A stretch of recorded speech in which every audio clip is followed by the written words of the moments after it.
चलिए, एक और सेट नंबर क्या है आज? 30, 30वां था ना? सुपर 30, बढ़िया। तो फर्स्ट ऑफ ऑल आप ये बताइए कि क्वेश्चन पेपर समझ में आ रहे हैं आप लोगों को? हो जाएगा ना? इजी हैं? उत्तराखंड स्टेट के जितने भी बेसिक टेस्ट पेपर्स होते हैं या जो भी आप एग्ज़ाम देते हो, तो उसके लिए काफ़ी मतलब बढ़िया जो है यहाँ से प्रश्न बन जाते हैं, है ना? कई बार ये होता है कि देखो, जैसे क्वेश्चन पेपर्स होते हैं तो कुछ क्वेश्चन पेपर्स में प्रीवियस ईयर के क्वेश्चंस डाले जाते हैं ताकि आपको वो भी आइडिया रहे कि क्वेश्चन का पैटर्न क्या है। जैसे आज हम लोग जो हिंदी डिस्कस कर रहे हैं उसमें से मैंने मैक्सिमम प्रीवियस ईयर के क्वेश्चन डाले हैं, और प्रीवियस ऐसे नहीं, बहुत पुराने क्वेश्चन पेपर 2023, 2024, है ना, 2025 के आसपास अगर कोई हुआ है तो उनके जो है कुछ क्वेश्चन देख लें, ताकि वो एक बैलेंस बना रहे कि आपको किस तरीके से प्रश्न पूछे जाते हैं एग्जाम में। देखो, जैसे क्वेश्चन नंबर 1 है आपका हिंदी का पहला प्रश्न। स्टार्ट करें ना सेशन को? ठीक है, चलिए अपने आंसर्स भी टिक करते रहिए। इनमें से किस पात्र का संबंध सिल्वर वेडिंग कहानी से है? यहां ये नहीं पूछा हुआ है कि सिल्वर वेडिंग कहानी है किसकी, ये नहीं पूछा। ये पूछा कि वो जो सिल्वर वेडिंग कहानी है उसका मुख्य जो नायक है, मेन हीरो जो पात्र है, वो मुख्य पात्र कौन है? तो यहां पर जो मुख्य पात्र है वो है यशोधर बाबू, और यशोधर बाबू को ही जो है यहाँ पर यशोधर पंत लिखा हुआ है। यानी कि ये जो रचना है इसमें यशोधर पंत या इनको यशोधर बाबू लिखा जाता है ना, तो वो क्या है? वो सिल्वर वेडिंग कहानी के मुख्य क्या है? एक पात्र है, हीरो है। एक ऐसे व्यक्ति की कहानी दिखा रखी है जिसके बर्थ डेट को सेलिब्रेट किया जा रहा है उनकी वाइफ और उनके बच्चों के द्वारा। और वाइफ और बच्चे आजकल क्या आप जानते हैं, मॉडर्न ख्यालात के हैं, और ये व्यक्ति जो है सादा जीवन जीने वाले, आत्माराम तुकाराम भेड़ी की तरह। तो ये अपने ही जमाने में खोए हुए एक व्यक्ति दिखा रखे हैं। तो वो जो है सिल्वर वेडिंग इस पर एक आधारित रचना है। अब सवाल ये भी तो पूछ लेगा कि सिल्वर वेडिंग जो रचना वास्तव में है, ये जो कहानी वास्तव में है, ये लिखी किसने है या किस व्यक्ति की जो है ये रचना है? तो आप में से कौन मुझे बताएगा भाई ये किसकी रचना है? हाँ, सही जा रहे हो, मनोहर श्याम जोशी जी की है। तो ये रचना किसकी है? ये है मनोहर श्याम जोशी जी, है ना, इनके द्वारा जो है ये रचना लिखी हुई है। तो पहले का जो राइट आंसर आप लोग लिखेंगे वो क्या लिखेंगे? ऑप्शन नंबर डी लिखेंगे ना। चलिए, बहुत बढ़िया। चलिए, तो पहले का राइट आंसर क्या लिखा आप लोगों ने? ऑप्शन नंबर डी, यानी कि यशोधर पंत, जिनको यशोधर बाबू भी कह सकते हैं। सूरज बताएंगे जल्दी से कि जो मनोहर श्याम जोशी जी हैं इनकी कोई एक दो रचनाएं जो आपने सुनी हो। हाँ जी, क्याप, ये सुना आपने? बहुत बढ़िया। तो जैसे मनोहर श्याम जी की जो एक रचना है ना वो है क्याप, और आप याद रखना कि ये जो इनकी क्याप रचना है वास्तव में ये इनका जो लिखा हुआ है वो एक तरीके से कुमाऊनी उपन्यास है, और इसी कुमाऊनी उपन्यास के लिए इनको वर्ष 2005 में साहित्य अकादमी पुरस्कार भी मिला है। तो 2005 का साहित्य अकादमी पुरस्कार इसी पर है। फिलहाल आप इतना भी याद रख लेते हो तो अच्छी बात है। बाकी रही बात मनोहर श्याम जोशी जी, वैसे इनकी मूल जो जड़ें हैं वो कहाँ से हैं? वो अल्मोड़ा से हैं, लेकिन जन्म अल्मोड़ा में नहीं था। जब ये जन्मे थे 1933 में तो अजमेर में इनका जन्म हुआ था, है ना। तो ये भी आप लोग ने याद रखने। इसके अलावा जैसे इन्होंने लिखा है हरिया हरक्यूलिस की हैरानी, हाँ जी, हाँ, बस ये भी आप लोगों ने याद रखने ना। तो जो है इन्हीं के द्वारा जो है हरक्यूलिस की कहानी, हो सकता है आगे चलकर शायद इसी पेपर में पूछा भी है। तो जो है हरिया हरक्यूलिस की जो हैरानी है वो भी इन्होंने लिखी है। इन्होंने लिखा है बातों बातों में, इन्होंने लिखा है टाटा प्रोफेसर, है ना, हम लोग, ये इनकी रचना है। बुनियाद, ये इनकी रचना है। और सबसे प्रसिद्धि पाने वाली एक और रचना मुंगेरी लाल के हसीन सपने। तो मुंगेरी लाल के हसीन सपने जो हैं वो भी किसके द्वारा लिखे गए हैं? मनोहर श्याम जोशी जी के द्वारा लिखे गए हैं। तो ये लिखने वाले व्यक्ति हैं सिल्वर वेडिंग को ये, और उसका नायक जो हो गया वो हो गया ऑप्शन नंबर डी। दूसरे पे आओ।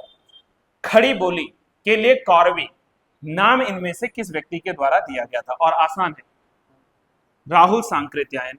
तो राइट आंसर लिख लीजिएगा ऑप्शन नंबर सी। अगर आज आप लोगों ने हिंदी की क्लास पढ़ी होती ना तो आज मैंने रचनाकारों में यही पढ़ाए हैं। सुबह जो क्लास चलती है तो उसमें हिंदी साहित्यकार में आज हमने राहुल सांकृत्यायन साहब के बारे में पढ़ा है। जैसे फॉर एग्जाम्पल कि राहुल जी का जो जन्म था वो 9 अप्रैल 1893 को हुआ था, और इनकी डेथ जो थी वो थी कब की? 14 अप्रैल वर्ष 1963 में, 1963 में ही डाइड, एंड बर्थ है 1893 में। लेकिन वंस अगेन सेम चीज, उत्तराखंड स्टेट में बर्थ और डेथ का तो सवाल बनता नहीं है, तो इसको हम लोग ने ज्यादा जानने नहीं। महत्वपूर्ण क्या है, देखो जो हमारे सांकृत्यायन साहब है इनकी एक उपाधि है, प्रसिद्ध उपाधि है, और क्या है ये उपाधि? महापंडित। इनको कहा जाता है क्या? महापंडित। और दूसरा इनको क्या कहा जाता है? तो सूरज इनको हम लोग जो कहते हैं वो है हिंदी यात्रा साहित्य के जनक। तो हिंदी यात्रा साहित्य के जनक है, यात्रा वृतांत के लिए जाने जाते हैं। तो हिंदी यात्रा साहित्य के जनक है, यात्रा साहित्य, यात्रा वृतांत अच्छे लिखते हैं, के जनक है। जैसे इनकी यात्राओं में आप लोगों को याद है ना, जैसे इनके प्रसिद्धियां जो लिखी हैं, जैसे इन्हें लिखा है वोल्गा से गंगा, तो वोल्गा से गंगा भी इनकी जो है प्रमुख है ना। किन्नर देश में रचना पूछेगा इन्हीं की है। तिब्बत में 1.25 वर्ष, ये इनकी रचना है। मेरी यूरोप यात्रा इन्हीं की रचना है, ठीक है। कनेला की कथा ये इनकी रचना है ना। सतमी के बच्चे, ये जो है रचना किसके द्वारा दी गई है? राहुल सांकृत्यायन साहब के द्वारा जो है यहाँ पर दी गई है। बचपन की स्मृतियां, है ना, जय योधे, भागो नहीं दुनिया को बदलो, ये सब इन्होंने लिखा है। तो ये भी तो याद रखना है। घुमक्कड़ शास्त्र, ल्हासा की यात्रा, ये सारी जो यात्रा वृतांत है वो किसके हैं? राहुल सांकृत्यायन साहब के हैं। और ये सवाल जो है मैं फिर कह रहा हूँ फ्रेंड्स, कई दफा पूछा जाता है ना। और इन्होंने एक और प्रमुख रचना लिखी थी, मध्य एशिया का इतिहास, और इसी के लिए इनको कौन सा सम्मान मिला है? साहित्य अकादमी पुरस्कार मिला है ना। और कब मिला था? Any idea? लगभग जो है 1958 के आसपास इनको देखना। एक बार ये फैक्ट थोड़ा रीचेक कर लेना प्लीज आप लोग। लेकिन यहाँ पर जो है लगभग 1958 में जो है इनको मिल चुका है ऑलरेडी कौन सा? साहित्य अकादमी मध्य एशिया का इतिहास। मैं थोड़ा कंफ्यूज हूँ 56 और 58 के बीच में, ये थोड़ा देख लेना आप लोग, रीचेक कर लेना, है ना। चलिए नेक्स्ट आओ। इनमें से एक शब्द का तत्सम क्या है? इक्षु, ऑप्शन नंबर ए है, वन लाइनर है, डोंट वेस्ट योर टाइम। इनमें से अशुद्ध वर्तनी वाला शब्द कौन से गाइस? अच्छा, भाष्कर सही लिखा हुआ है, द्वारका सही लिखा हुआ है, प्रज्वलित ऐसा ही लिखते हैं, या फिर हाँ या ना में बोलना, या फिर ऐसा लिखना चाहिए था मुझे? कौन सा सही है? ये वाला? तो ये वाला बिल्कुल गलत है। प्रज्वलित ये बिल्कुल ठीक है। और जो कृषांगिनी शब्द लिखा है ना, तो ऐसा कोई शब्द नहीं होता कृषांगिनी, बल्कि कृषांगी होता है। तो ये शब्द कृषांगिनी नहीं होगा, कृषांगी होगा। तो इसलिए जो है ऑप्शन नंबर सी गलत है, और जो है बाकी के सारे जो है ठीक लिखे हुए। तो ये जो है शुद्ध अशुद्धि से सवाल बन गया। पांचवें पे आओ। तद्भव और उसके तत्सम रूप में कौन सा अशुद्ध है? सेठ। सेठ कौन होता है? जो श्रेष्ठी व्यक्ति होता है। श्रेष्ठी पहले के टाइम में तो खैर व्यापारियों का हेड भी होता था, ये सही है। टकसाल का जो है टंकशाल, है ना। रहट का रहट कैसे हो जाएगा? ये गलत है, बल्कि रहट का अपोजिट क्या होता है? अर्घट। क्या होता है? इसका होता है तत्सम, सॉरी, अर्घट। इसका क्या हो जाएगा? इसका हो जाएगा अर्घट, न बल्कि रहट। और कटहल जो है, कटहल का कंठफल, ये बिल्कुल सही है। तो एक तरफ तद्भव स्वरूप है और दूसरी तरफ उनके तत्सम, तो तत्सम में अर्घट आना चाहिए था, न बल्कि अर्हट, है ना। तो ये भी याद रखना। तो वो अर्घट है, घा का खा गा घा, ये हा है, हा नहीं घा आएगा, अर्घट। ऑप्शन नंबर सी। लेखक और उनकी रचना में से कौन सा एक सुमेलित नहीं है? मुक्ति बोध जी ने लिखा है काठ का सपना, सही है कि नहीं? बिल्कुल 100% सही है। अभी और बताता हूँ एक दो इनकी। मन्नू भंडारी जी ने त्रिशंकु लिखा है, ये भी ठीक है, ये आपके सिलेबस में दोनों ऑप्शंस हैं। शेखर जोशी जी ने हलवाहा लिखा है, ये भी सही है। लेकिन शैलेश मटियानी जी की रचना नहीं है, कौन सी? उत्तर प्रियदर्शी। क्योंकि उत्तर प्रियदर्शी का ऑथर या इसका राइटर कौन है? इसका राइटर है अज्ञेय। इसके राइटर कौन है फ्रेंड्स? ये है अज्ञेय। तो इट मीन्स कि ये वाली जो है उत्तर प्रियदर्शी का, ये अज्ञेय साहब की है, और शैलेश जी का इससे कोई मतलब है नहीं। बाकी रही बात कि मैंने कहा था आपसे कि लगभग हम लोग एक एक दो दो तो जान सकते हैं ना रचनाओं के बारे में या साहित्यकारों के बारे में। जैसे मुक्ति बोध जी ने जो है काठ का सपना, इसके अलावा क्या प्रमुख लिखा है? Any guess? इन्होंने लिखा है विपात्र। इसके अलावा जो है इन्होंने लिखा है विपात्र। इन्होंने लिखा है ब्रह्म राक्षस। ब्रह्म राक्षस का शिष्य। ये रचनाएं मैं किसकी बता रहा हूं आपको? ये रचनाएं हैं आप लोगों के पास में मुक्ति बोध साहब की। इसके अलावा उन्होंने लिखा सतह से उठता आदमी। सतह से उठता आदमी, सतह से उठता आदमी। और सुनो मेरी बात, इन वाले टॉपिक्स को ये मत सोचना कि छोड़ो कौन याद रखे, ये उत्तराखंड के सिलेबस में है। मुक्ति बोध भी सिलेबस में, मन्नू जी भी हैं, शेखर भी और शैलेश भी हैं, चारों के चारों ऑप्शंस में, इसलिए मैं थोड़ा समय दे रहा हूं इसमें। इन्होंने लिखे हैं क्या, जंक्शन। मुक्ति बोध ने क्या लिखा है, जंक्शन। पूरा नाम याद है इनका आप लोगों को, गजानन माधव मुक्ति बोध, तो ये इनका पूरा नाम है। इन्होंने लिखे हैं दो चेहरे। दो चेहरे कई लोगों के होते हैं ना, दो चेहरे, दिखाने के कुछ और वास्तविक चेहरे कुछ और, है ना। तो दो चेहरे इनका है ना। ईटीसी कर दो। विद्रुप, विद्रुप भी इनकी प्रमुख रचना है, विद्रुप, ईटीसी आदि। तो ये हो गए मुक्ति बोध जी की रचनाएं। करें बात हम लोग अगर मन्नू भंडारी जी का, तो मन्नू भंडारी ने क्या लिखा है, इन्होंने लिखा है जैसे त्रिशंकु जो कि ऑप्शन में है। इसके अलावा इन्होंने लिखा है बिना दीवारों का घर। हाँ, बिना दीवारों का घर। इन्होंने लिखा है महाभोज। इन्होंने लिखा है मैं हार गई। अब बताओ ये प्रसिद्ध रचनाओं में आती है मन्नू जी की कि नहीं, बिल्कुल जो है 110% आती है, मैं हार गई। और सबसे बड़ी प्रमुख इनकी जो रचना है वो है आपका बंटी। आपका बंटी, आपका बंटी इन्होंने ही लिखा है। मैं अगेन कह रहा हूं, मैं अभी मन्नू जी की बात कर रहा हूं, प्लीज केयरफुली इधर को लिख रहा हूं। इन्होंने लिखी है 1 इंच मुस्कान। 1 इंच मुस्कान। 1 इंच मुस्कान रचना भी जो है मन्नू भंडारी की है। इन्होंने लिखा है 3 निगाहों की एक तस्वीर। 3 निगाहों की एक तस्वीर। 3 निगाहों की एक तस्वीर प्रसिद्ध। इन्होंने लिखी है 1 प्लेट सैलाब। ये देखो कितनी बड़ी रचना है, 1 प्लेट सैलाब। गाइस इतनी सारी रचनाएं एक व्यक्ति के बारे में है। ये मैं अभी आपको सब मन्नू भंडारी जी की रचनाओं से रूबरू करवा रहा हूं, और यही सच है कि ये सवाल पूछते हैं। और इनकी एक और रचना क्या है, यही सच है। तो यही सच है भी किसकी रचना है friends, that is also of Mannu Bhandari ji. Next आओ जरा एक और व्यक्ति पे। अब यहां पर आते हैं हमारे शेखर जोशी साहब। तो शेखर जोशी जी ने, जैसे मैंने क्या कहा, इन्होंने हलवाहा लिखी है, बिल्कुल ठीक है। ये आप जानते हैं ना, अल्मोड़ा में जन्मे व्यक्ति हैं। अल्मोड़ा में एक गांव पड़ता है आलिया गांव, तो अल्मोड़ा के आलिया गांव में 1932 में ये जो है जन्मे थे, ये ध्यान रखना आप लोग। और अभी कुछ समय पहले यानी कि 2022 ना, अक्टूबर 2022 में इनका जो है देहांत भी हो गया, निधन भी हो गया है। तो ये हमारे शेखर जोशी साहब है, हलवाहा। सबसे प्रमुख रचना बताओ इनकी जरा, बोलो भाई। अगर नहीं बोलो तो आप काय के पहाड़ी, फिर मेरा पहाड़ का क्या मतलब बनता है। मेरा पहाड़ इनकी सबसे प्रमुख रचनाओं में क्या है, मेरा पहाड़, है ना। तो जैसे इनकी एक रचना है मेरा पहाड़। इन्होंने लिखा है नौरंगी बीमार है। नौरंगी बीमार है ना। इन्होंने लिखा है दाज्यू। ये प्रमुख मेंशन कर लेना, दाज्यू। इनकी प्रमुख रचना क्या है, दाज्यू। क्या कह रहे हो? हाँ ठीक है। इसी हिसाब से इन्होंने लिखी है बदबू। बदबू इन्होंने लिखा है, बदबू है ना, है? आदमी का डर, है ना। दाजू के बाद आप लोग लिख सकते हैं बदबू,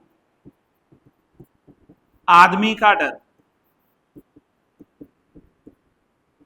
आदमी का डर। ये भी इंपॉर्टेंट रचना है।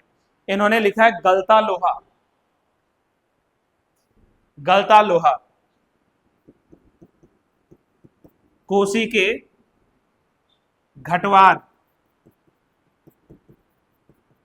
कोसी के घटवार, एटीसी करके छोड़ दो। बताने को तो बहुत सारी बातें ध्यान में आ जाएंगी, लेकिन अभी नहीं, है ना। इतनी पहले लिख दिया आप लोगों ने, मिटा दो इनको, ठीक है, हो गया मानसिक कंप्लीट।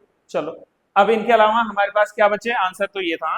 अब हमारे पास आते हैं मिस्टर शैलेश मटियानी साहब। तो शैलेश मटियानी जी ये जन्मे थे हमारे अल्मोड़ा में, बाड़ेछीन नामक जगह पड़ती है ना अल्मोड़ा। तो अल्मोड़ा के बाड़ेछीन में जो है इनका जन्म हुआ था, है ना। हाँ मेंशन कर दो तो कर लो इसको भाई। बाड़ेछीन में जन्मे थे 14 अक्टूबर 1931 को, है ना। और मृत्यु इनकी 2001 में हुई थी। अब इन्होंने क्या क्या लिखा है, इन्होंने विकल्प पत्रिका, विकल्प प्रकाशन, विकल्प पत्रिका, विकल्प प्रकाशन, ये इनकी प्रमुख रचनाओं में से आ जाएंगी। बोरीवली से बोरीबंदर, बोरीवली से बोरी बंदर, ये सबसे ज्यादा पूछे गए सवालों में से एक है फ्रेंड्स, बोरीवली से बोरी बंदर। इन्होंने लिखा है प्यास और पत्थर, प्यास और पत्थर। इन्होंने लिखा है कबूतर खाना, इन्होंने क्या लिखा है, कबूतर खाना। इन्होंने लिखा है दो बूंद जल, दो बूंद जल। ये सब मैं शैलेश जी की रचनाएं लिखवा रहा हूं। दो बूंद जल शैलेश जी की प्रमुख रचनाओं में लिख लीजिए। इन्होंने एक पत्रिका लिखी है जनपक्ष आदि ईटीसी, जनपक्ष पत्रिका इत्यादि। तो ये आपके क्वेश्चन नंबर 6 के जो 4 ऑप्शन हैं, इवन 4 के अलावा 5वां भी आपको मैंने थोड़ा बहुत बता दिया आज्ञा जी के बारे में। तो ये सारे जो हैं आप लोगों को क्या बनते हैं, यहाँ से प्रश्न बनते हैं और इसके आपको उत्तर लिखने होते हैं। राइट, क्वेश्चन नंबर 6 का कोई डाउट तो नहीं है? डन हो गया ना कि उत्तर प्रियदर्शी जो है ये वैसे अज्ञा साहब के, तो हमें गलत पिक करना था, हमने ये पिक कर दिया। शैलेश जी के बारे में पूछा तो हमें इनमें से कुछ एक और लिख सकते थे। राइट, चलिए डन आ जाइए। क्वेश्चन नंबर 7 पे आइए।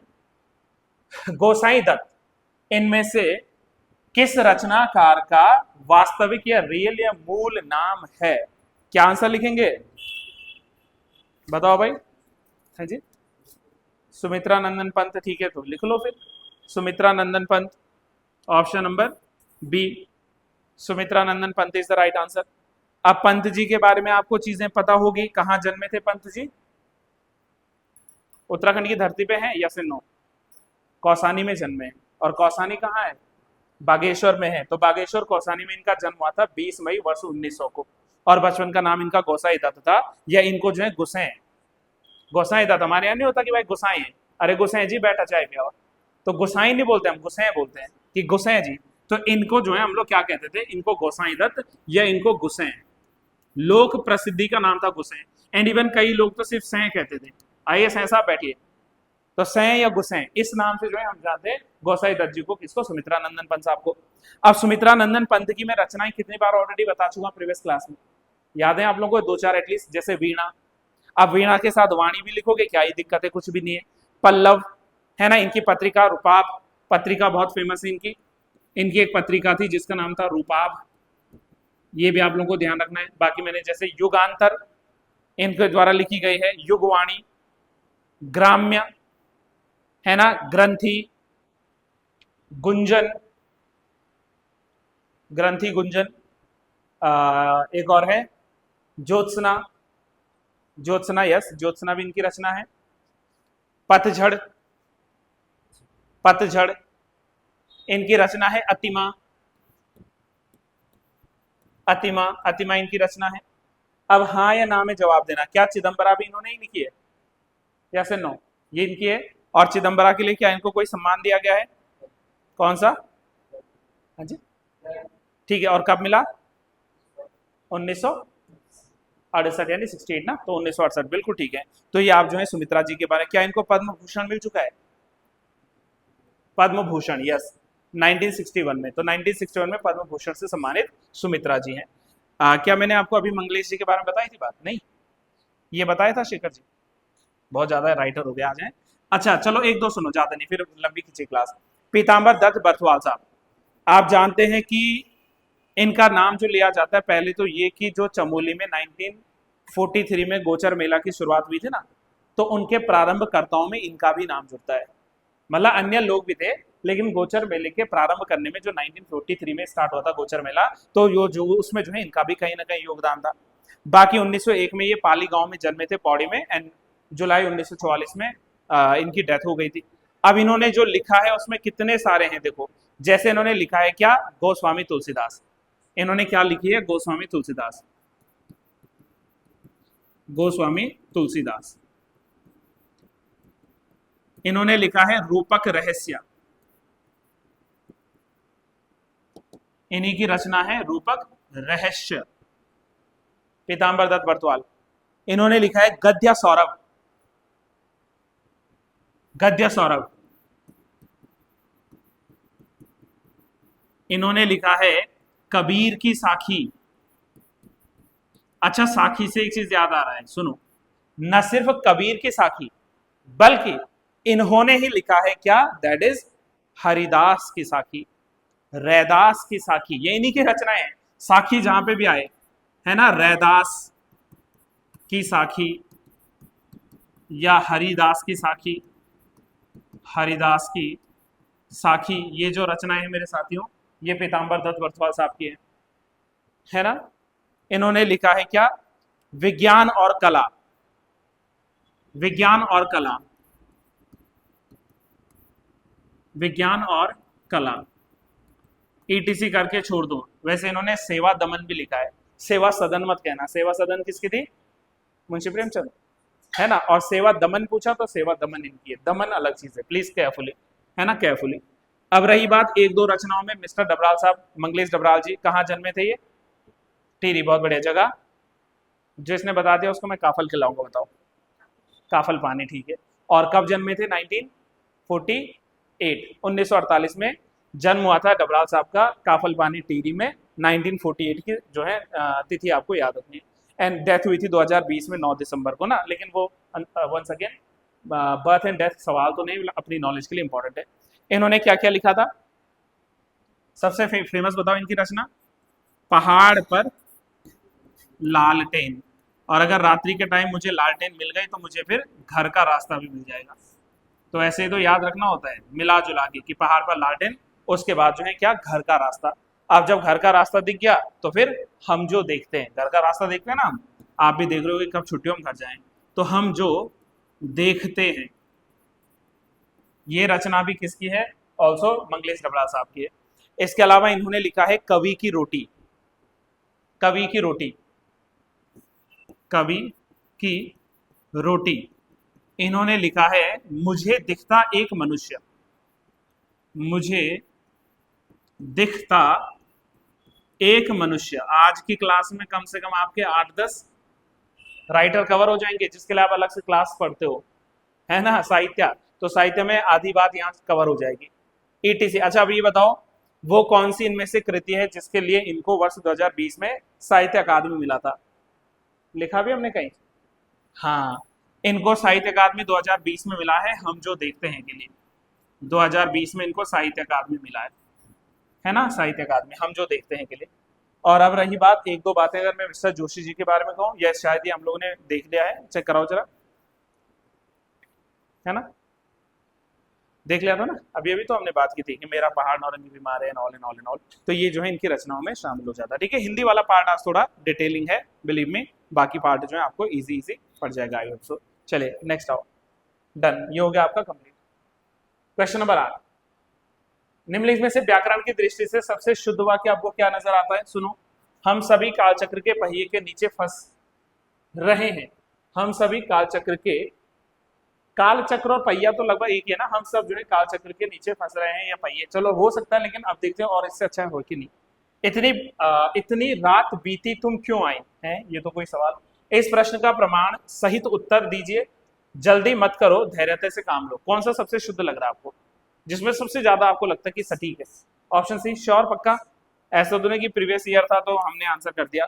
ऑप्शन सी ठीक है, इस प्रश्न का प्रमाण सहित जो है उत्तर दीजिए, है ना, जैसे आप अभी प्रमाण सहित उत्तर दे रहे हो, तो ऑप्शन नंबर क्या लिख लीजिए, इसका सी लिख लीजिए। नेक्स्ट क्वेश्चन आओ जल्दी से, 9th क्वेश्चन, अभागा सुख से वंचित रह जाता है, इसके लिए कौन सी प्रमुख प्रसिद्ध लोकोक्ति है?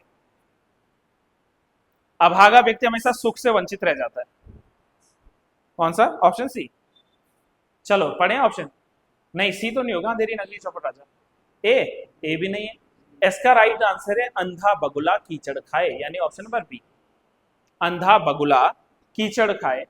अब देखो भाई, वैसे बगुला क्या खाता है, बगुले का फेवरेट फूड क्या है? बगुलों की तरह निगाहें होनी चाहिए ना, मतलब फिश किनारे बैठा रहता है तालाबों के, और जैसे जैसे फिश अगर दिखी तो पट करके चोंच मार के खा जाएगा। लेकिन बगुला तो अंधा है, उसको नहीं पता कि चोंच कहाँ मारनी, तो कीचड़ में चोंच मार और कीचड़ खाए जा रहा है मछली समझ के।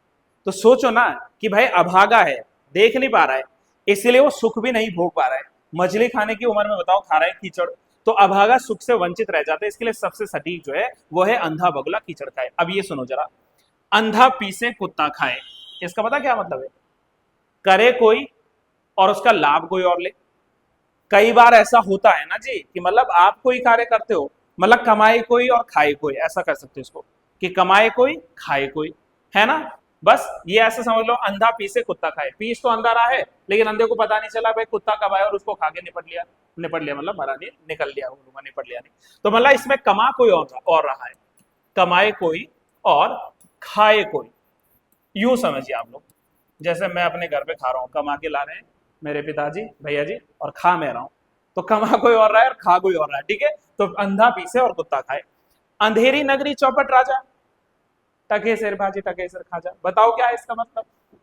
ये अक्सर हम यूं कह सकते हैं, वैसे तो कई बार कुशासन के लिए भी लिखते हैं कि जहां अच्छा प्रशासन ना हो, लेकिन इससे सटीक और समझो, जहां पर किसी महान और किसी आम के बीच में कोई अंतर ना देखा जाता हो, या कोई उसमें अंतर ही ना समझता हो, मतलब उनके लिए जो है अंधेरी नगरी और चौपट राजा है ना। समझो मेरी बात की, यानी जहां पर ये भेद करना थोड़ा मुश्किल हो जाए कि सामान्य क्या है और जो है अति महत्वपूर्ण क्या है, मतलब कि मूर्ख और विद्वान दोनों को एक बराबर समझना, इसका हम ऐसे कह सकते हैं कि अंधेरी नगरी चौपट राजा मतलब मूर्ख और विद्वान को एक बराबर समझना। कई लोग ऐसे करते हैं ना। और कोयले की दलाली में मुंह काला, एक चीज बताओ, अगर मैं कोयले का व्यापार करता हूँ, कोयला का व्यापारी में गुंडे मूवी के अर्जुन कपूर और रणवीर सिंह उनकी तरह, तो आप यूं बताओ कि भाई कोयले में काम करने वाले का मुंह काला ही होगा। तो ऐसे ही बुरी संगति में काम करने वाले का हमेशा बुरा ही होता है।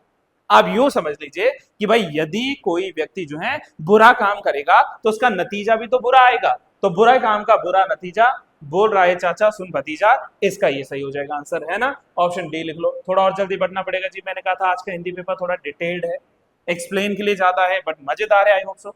राजपत्र में प्रकाशित होने वाली सूचना जो वैधानिक दृष्टि से सर्वमान्य, सभी को मानना मान्य है और सर्व स्वीकृति समझी जाती हो, वो क्या कहलाती है। एक परिपत्र है, एक विज्ञापन, एक प्रेस विज्ञप्ति है, सिर्फ एक विज्ञप्ति है। पढ़ो आराम से। राजपत्र में प्रकाशित, गजट ऑफ इंडिया जो है ना उसमें प्रकाशित हो रही है, और जो है सूचनाएं हैं वैधानिक दृष्टि से सभी को एक्सेप्ट भी है, सर्व स्वीकृति भी उसमें समझी गई है, तो ऐसे पत्र को हम लोग क्या नाम देंगे, विज्ञप्ति सही है। तो इसका राइट आंसर आ जाएगा विज्ञप्ति।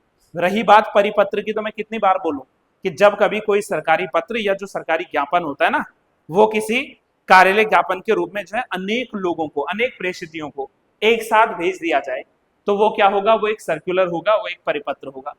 विज्ञापन तो भाई मैं भी तो करता हूँ, कोचिंग इंस्टीट्यूट है मेरा, तो मैं क्या एडवर्टीजमेंट नहीं करता।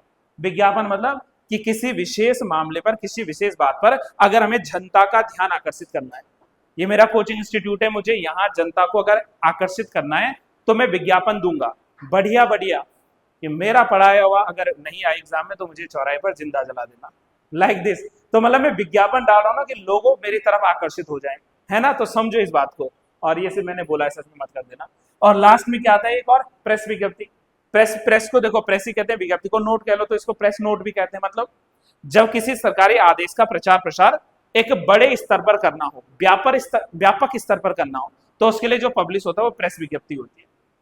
कोई सरकारी हमारे पास में है ना, मान लीजिए कोई भी हो सकता है, ज्ञापन हो सकता है सरकारी, या कोई भी जो है सरकारी आदेश हो सकता है, जब उसको बड़े पैमाने पर पब्लिश करना हो तो उसको हम लोग क्या करते हैं, प्रेस विज्ञप्ति डाल देते हैं, तो प्रेस विज्ञप्ति के आधार पर आती है। इसका राइट आंसर डी था 10वीं का। यूनाइटेड न्यूज ऑफ इंडिया समूह ने सन 1982 में हिंदी में समाचार के लिए किस समाचार एजेंसी की स्थापना की थी। Any guess? नो? चलिए ये लिखना यूनिवार्ता। राइट आंसर क्या है इसका, यूनिवार्ता। ऑप्शन नंबर डी लिख लीजिए इसका राइट आंसर, है ना, यूनिवार्ता। आपको मैं ये बता दूं कि यूनिवार्ता जो है ये जो कुरु जनपद वाला एरिया था वहां से स्टार्ट हुई थी, और इसकी शुरुआत जो है 1982 में हुई थी। जबकि शुरुआत करने वाले कौन थे, ये जो यूनाइटेड न्यूज ऑफ इंडिया समूह, एक ग्रुप है ना, इस ग्रुप का गठन 1959 में हुआ था, लेकिन ये इतना ज्यादा सवाल नहीं है। 1959 में ये ग्रुप बना था, और तब उसने 1982 में क्या किया था, इस यूनिवार्ता जो है समाचार की शुरुआत की थी। इससे पहले जैसे हिंदुस्तान समाचार है तो ये तो 1948 के आसपास आई थी, है ना। इसी प्रकार से भाषा है, ये 1826 में आया था इस तरीके से, तो मतलब ये भी आप समझ सकते हैं। तो राइट आंसर इज यूनिवार्ता। थोड़ा और जल्दी चलो, एटलीस्ट हिंदी के फटाफट देख लो। विलोम शब्दों की दृष्टि से अशुद्ध कौन सा है, प्राचीका, प्रतीचि, समास का व्यास, मसृण का रूक्ष, और अनध का। अनध का क्या निरध होता है, क्या होता है अनध का उल्टा, हाँ, अध होता है, तो अनध का जो है अध होता है। तो इसका अध होना चाहिए था, न बल्कि निरध। तो ऑप्शन नंबर डी गलत है, ऑप्शन नंबर डी गलत है। अनेक शब्दों में दल के लिए कौन सा नहीं आएगा? अच्छा, दल का मतलब बताओ। पर तो होता है, ठीक है, सेना भी होती है, ठीक है, निकर भी होता है, ठीक है, लेकिन गर्त के लिए जो है नहीं आता दल शब्द का इस्तेमाल। दल शब्द में आप लोग जो है इसके अलावा पत्ता लिख सकते हैं, पत्ते के लिए भी दल लिखते हैं हम कई बार, पत्ता। इवन पक्ष, पक्ष होता है ना हमारे पक्ष में, हमारे दल में है कि भाई सूरज तो मेरे दल में है, मतलब सूरज मेरे पक्ष में है, समझ रहे हो? तो पक्ष भी लिख सकते हैं आप इसका, या पत्ता भी इसका जो है लिख सकते हैं दल का। उल्टे बांस बरेली को, इस लोकोक्ति का क्या सही अर्थ है? अब जहां पर नाम ही उल्टा है तो कुछ आए ना आए, विपरीत कार्य कर लो। उल्टे बांस बरेली को, तो इसका राइट आंसर क्या है? विपरीत कार्य करना, है ना? जो कार्य दिया था वो नहीं, उसके अपोजिट, उसके उल्टा। अन्वीक्षण में सही संधि क्या है बताओ? है जी, यण होगी, सोचो सूरज, यण होगी, चलो ठीक है। तो इसमें यण संधि, ठीक है। कैसे बनाया आपने इसका? अनु धन ईक्षण, और यहां देखो उ, छोटा उ प्लस बड़ी ई, बोलो जरा, उई। क्या बोला? उई। तो उई जब लिखेंगे तो उई अम्मा मैं तो वी लिख गई, गया मतलब है मैं गई नहीं हूं, तो वी, तो वी जहां पर आए, भूल गए आप लोग, या र और व जहां पर आ जाए उनसे पहले अधूरा व्यंजन हो, जैसे आधा ना, तो वहां यण संधि होती है। बाकी मैं सबकी विशेषता बता चुका हूं कि गुण संधि में क्या आता है, इसका सिंबल क्या है गुण का? ए ओ अर, है ना? अब बताओ दीर्घ संधि में, हाँ, बड़ी ई, बड़ा उ और बड़ा आ जो है, और वृद्धि में आय औ, क्या बचा? आयादी संधि, वो आप लोग जानते हैं, आय आय आवी औ इत्यादि ना, तो वहां पर आयादी संधि हो जाएगा। तो 15 का राइट आंसर आ जाएगा फ्रेंड्स, ऑप्शन नंबर ए। जनसंचार का दृश्य और श्रव्य माध्यम, अब ये तो इजी है ना, जिसमें हम देख भी सकते हैं, सुन भी सकते हैं। भाई मैं रेडियो पे सुन तो लूंगा, देख नहीं पाऊंगा, पोस्टर में देख पाऊंगा, बोलेगा नहीं कोई पोस्टर से, है ना? ऑडियो में सिर्फ ऑडियो आती है, लेकिन वीडियो कैसेट में वीडियो प्लस ऑडियो दोनों आती है। यकीन ना हो तो जो मैं बना रहा हूँ वो भी वीडियो है, मैं अभी देखो आपको दिख भी रहा हूँ और साथ में बोलते हुए सुनाई भी दूंगा। वाईटी पे जब अपलोड हो जाएगी तो आप मुझे सुन भी देख सकते हो और देख भी सकते हो। Video cassette is the right answer, है ना? महादेवी वर्मा की रचना कौन सी नहीं है? श्रृंखला की कड़ी, अतीत के चलचित्र, साहित्य का श्रेय और प्रेय, या फिर स्मृति की रेखाएं? Any idea Mansi? ये राइट आंसर है इसका, साहित्य का श्रेय और प्रेय। ये नहीं है, बल्कि किसकी रचना है? ये जैनेन्द्र कुमार की रचना है, ये जो है जैनेन्द्र कुमार की रचना है, तो ये तो गलत है। बाकी जो है श्रृंखला की कड़ियां, अतीत के चलचित्र और स्मृति की रेखाएं, ये तीनों की तीनों किसके? महादेवी जी की रचनाएं हैं। ये मैं आपको बता भी चुका हूं। इसके अलावा मैंने क्या क्या बताई थी, जैसे निहार है, नीरजा है, यामा है, रश्मि है, सांध्य गीत है, दीप शिखा है, सप्तपर्णा है, ये सारी वो रचनाएं हैं जो महादेवी जी ने लिखी है। तो मैं इनको प्रीवियस कई सारे क्लासेस में आपको डिफाइन कर चुका हूं, ठीक है। चलिए नेक्स्ट 18, तलब शब्द का क्या अर्थ नहीं है? जैसे मुझे कई बार चाय की तलब लगती है, तो तलब मतलब क्या है? चाह, चाय नहीं, चाह, चाह मतलब इच्छा, इच्छा हो रही है, तलब मतलब इच्छा, है ना? तलब बुलावे के लिए बोल सकते हैं, हाँ, वेतन के लिए हो सकता है, हो सकता है, लेकिन आवेश के लिए तलब नहीं आता। आवेश शब्द अलग है, तो आवेश इसका आंसर होगा। कौन सा अर्थ नहीं है तलब का? ऑप्शन बी, आवेश नहीं है। हरिया हरक्यूलिस की हैरानी, अभी भी बोला मैंने, मैं रिपीट नहीं करूंगा।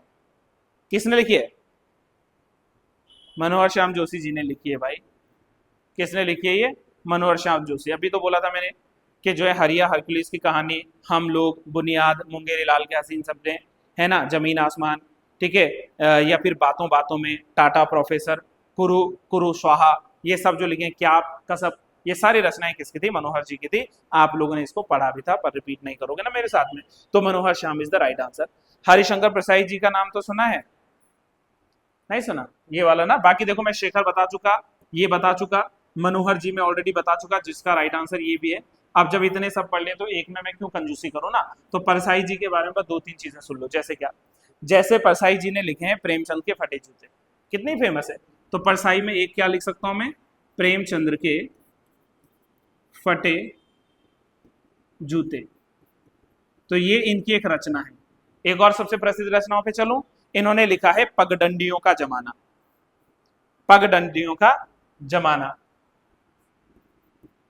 पगडंडियों का जमाना।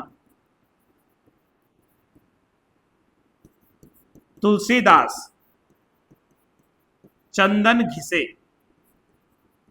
ये रचना भी किसकी है? हरिशंकर प्रसाई की है ना।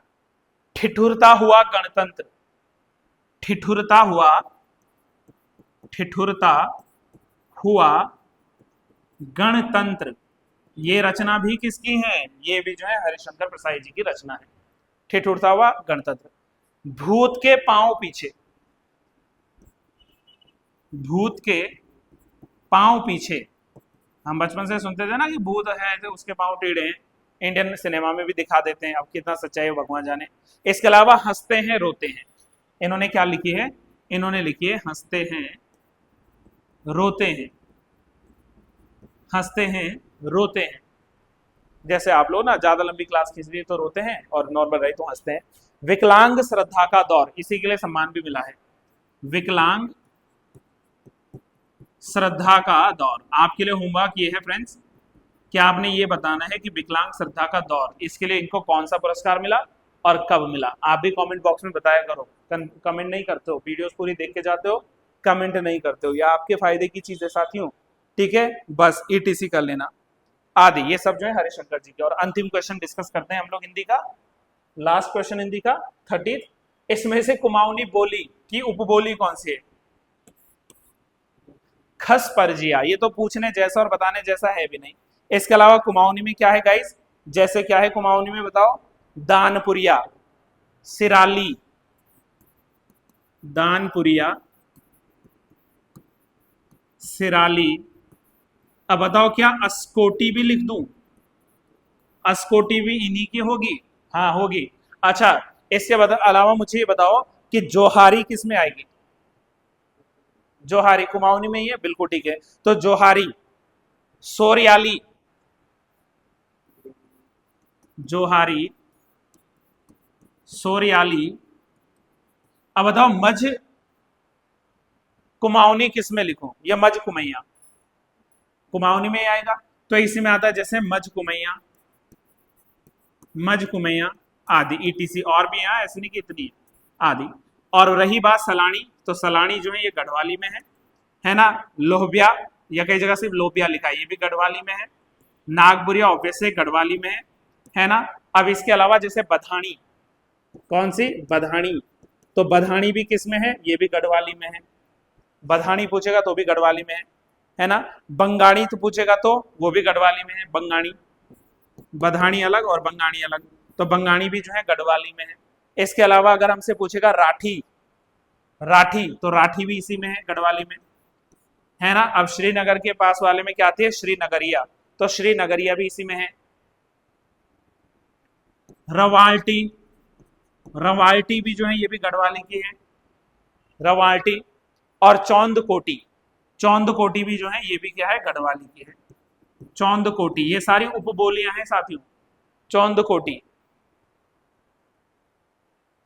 दसोल्या, ईटीसी, दसोल्या आदि, ये सब गढ़वाली की है। तो ये हमारा सेशन है किसका? हिंदी के प्रमुख कितने क्वेश्चंस? हिंदी के प्रमुख जो हैं 20 क्वेश्चंस। कोई कंफ्यूजन तो नहीं है यहाँ तक किसी व्यक्ति को? नहीं, बड़ा टॉपिक था आज हिंदी का हमारा, तो यहाँ पर ये कंप्लीट होता है, ठीक है। चलिए नेक्स्ट करते हैं शुरुआत। आ जाओ, अब हम लोग डिस्कस कर लेते हैं अपने जीएस वाले पार्ट को। अभी तक हमने क्या डिस्कस किया? हिंदी वाला पार्ट है ना। चलो आ जाओ। कह रहा है कि अनुसूचित जाति और अनुसूचित जनजाति के लिए निम्नलिखित में से किस अनुच्छेद के अंतर्गत लोकसभा में सीटों के आरक्षण की व्यवस्था की गई थी? पहली बात तो अब लोकसभा से सीटों का आरक्षण हट भी गया, तो थोड़ा सवाल पुराना हो गया, नहीं भी पूछेगा चल जाएगा। अब तो हट गया ना लोकसभा में सीटों का आरक्षण, लेकिन था जी एक जमाने में तो बिल्कुल था। अब वो किस आर्टिकल के भीतर था? तो आई रियली होप कि आप लोगों ने पढ़े हैं ये बातें। तो वो हुआ करता था अनुच्छेद 330 के भीतर, 330 के भीतर। सर रही बात आर्टिकल 347, तो इसमें क्या है सर? इसमें जो है स्पेशल प्रोविजंस किए गए थे। पहली बात तो ये देखो, आप रुको जरा, आर्टिकल 343 से लेकर आर्टिकल 351, इसमें क्या है? इसमें सर ऑफिशियल लैंग्वेजेस हैं, आधिकारिक भाषाएं हैं, याद है कि नहीं? आधिकारिक भाषाओं में से अगर मैं चलूं तो जैसे 343 में था कि हिंदी जिसे देवनागरी में लिखा जाएगा संघ की राजभाषा होगी, फिर 344 में था कि संविधान बनने के 5 साल बाद एक जो है हिंदी आयोग का गठन होगा, भाषा आयोग का गठन होगा, और 10 साल बाद एक समिति बनेगी जिसके लिए बीजी खेर की अध्यक्षता में 1955 में बना भी था आयोग। फिर जो है 345 में था कि राज्य विधान सभाएं जो हैं वो किसी एक, दो या दो से अधिक भाषाओं को अपनी राजभाषा बना सकते हैं। फिर 346 में था ऑफिशियल लैंग्वेज ऑफ द या द कम्युनिकेशन लैंग्वेज, ऐसे कह रहे थे, द कम्युनिकेशन लैंग्वेज, यानी कि संचार की भाषा क्या होगी, अंग्रेजी होगी, है ना। फिर अब क्या बचा हमारे पास में 47 ना, यही पूछा है 347। तो 347 में ये लिखा था कि यदि राष्ट्रपति इस बात से संतुष्ट हैं कि किसी विशेष क्षेत्र में किसी विशेष प्रकार की बोली बोली जाती है तो उस बोली को वो राजभाषा का दर्जा दे सकते हैं। ये 347 में मतलब स्पेशल प्रोविजन है किसी के लिए, भाषा के लिए, कि उसको राजभाषा का दर्जा दिया जा सकता है। 285 में अगर हम लोग बात करें तो इसमें संघ की जो है संपत्ति को राज्य का कराधान से जो है बाहर रखा गया है। जो हमारा सेंटर है ना, केंद्र, तो केंद्र की जो प्रॉपर्टी है वो राज्य की जो टैक्सेशन पॉलिसी है उसके बाहर रखा गया है। मतलब राज्य जो है सेंटर की प्रॉपर्टी पर थोड़े ना टैक्स लगा देगा, तो उसको उससे बाहर रखा गया 385 में। और अगर बात करें हम लोग, है ना, 285 में, सॉरी, अगर बात करूं मैं 297 का, तो इसमें प्रादेशिक जल और महाद्वीपीय जो शेल्फ होता है इसके भीतर मूल्यवान वस्तुओं के बारे में या जो स्पेशल इकोनॉमिक जोन होते हैं उनके बारे में जो है प्रबंध करता है कौन सा, आर्टिकल 297। लेकिन नहीं इंपॉर्टेंट है, छोड़ देना, कोई जरूरत नहीं है ये। अब ये भी पुराना हो गया, लेकिन बाई चांस वाला सवाल है, पूछ लिया तो हम लोग डी को ऑप्शन मान लेंगे। 62 पे आओ। अब ये कितनी बार बताओगे भाई सुप्रीम कोर्ट का गठन कहाँ हुआ था, कलकत्ता में 1784 में। सब माय बैड, देखो कई बार ऐसा हो जाता है फ्लो में ना, लिखना ही पड़ेगा भाई साहब, है ना, मेरी भी जुबान फिसल सकती है। खैर चले, 1774 में सुप्रीम कोर्ट बना था कलकत्ता में। इसमें टोटल 4 जज हुआ करते थे।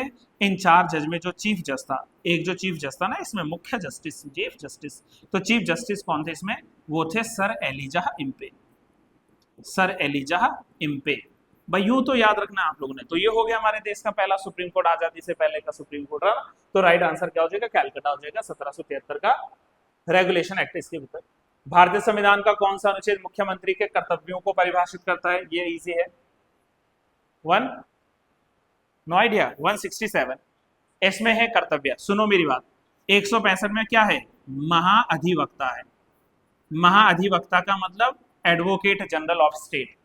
महाधिवक्ता मतलब राज्य का सबसे बड़ा विधिक सलाहकार। तो जब ये पूछेगा तो महाअधिवक्ता ये राज्य का सबसे बड़ा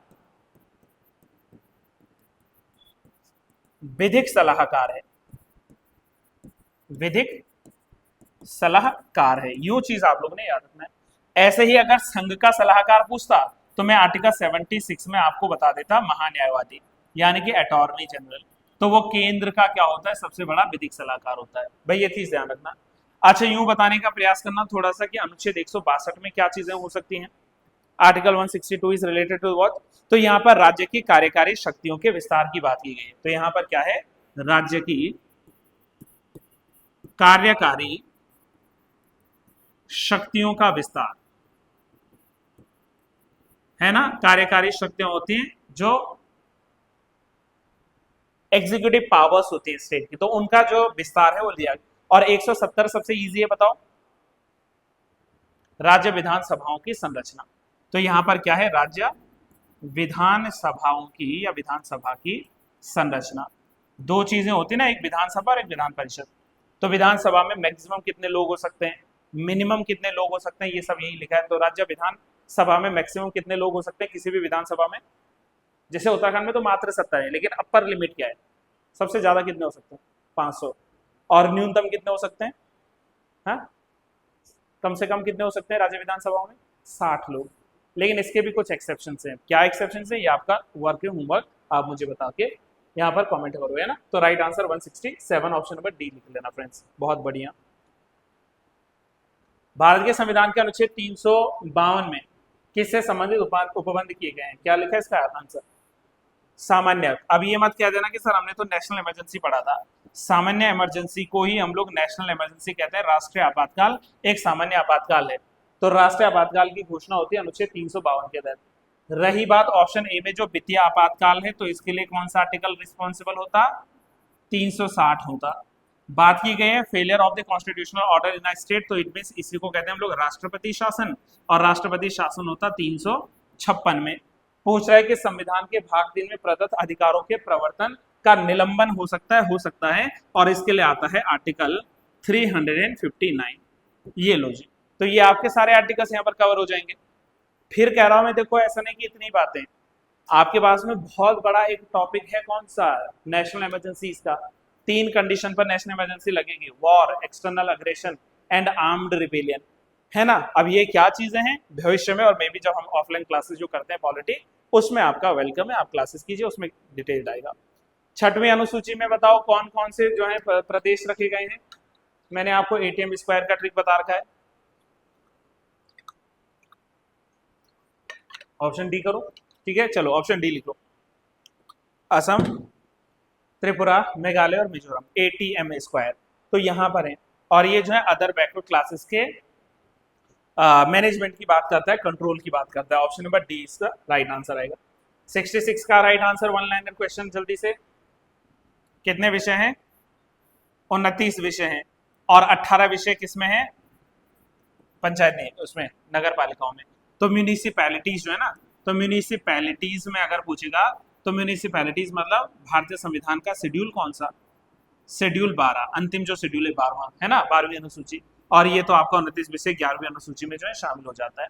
आप जानते हैं कि 11वीं अनुसूची ओरिजिनली थी नहीं, 11वीं अनुसूची को जोड़ा गया था 73rd कॉन्स्टिट्यूशन अमेंडमेंट एक्ट 1992 के द्वारा, है ना।